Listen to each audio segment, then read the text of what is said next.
Bayern Munich once again finds itself in the middle of internal debate and controversy, this time centered on Nicolas Jackson's loan move from Chelsea and the opinions of outspoken honorary president Uli Hoeneß. Never one to shy away from sharp commentary, Hoeneß publicly criticized the decision by sporting director Max Eberl to secure the forward, questioning both the structure of the deal and the likelihood of the obligation to buy clause ever being activated.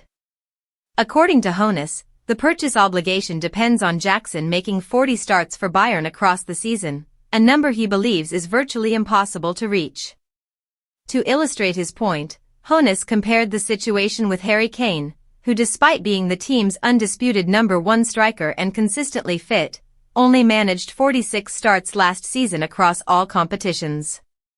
Jackson, still adjusting to a new environment and competing for minutes, is unlikely to hit such a benchmark. The loan agreement is reported to have cost €16.5 million, with Hoeneß adding further fuel to the fire by claiming Jackson himself contributed €3 million of that sum to ensure the move went through. Whether that detail is entirely accurate remains open to question, but it highlights the growing narrative around the transfer, a deal that appears complicated, potentially risky, and lacking clear direction for the long term. Max Eberl, meanwhile, has been quietly defending the club's strategy.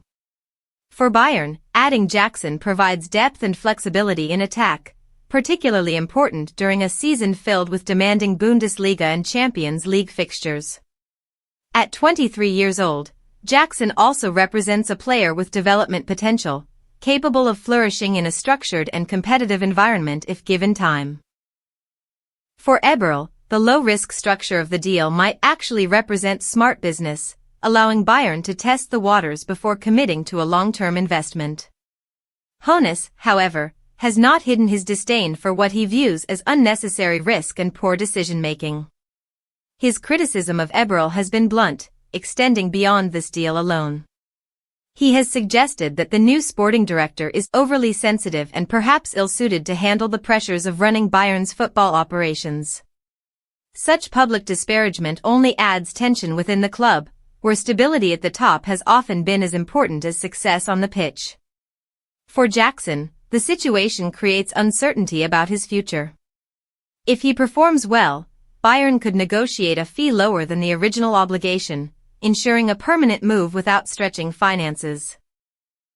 But if he struggles for form or consistency, the forward could find himself back in London next summer, caught between two clubs unsure of his value. At its core, the debate reflects Bayern's ongoing balancing act, maintaining elite-level competitiveness while making cautious, calculated decisions in the transfer market. Whether Hoeneß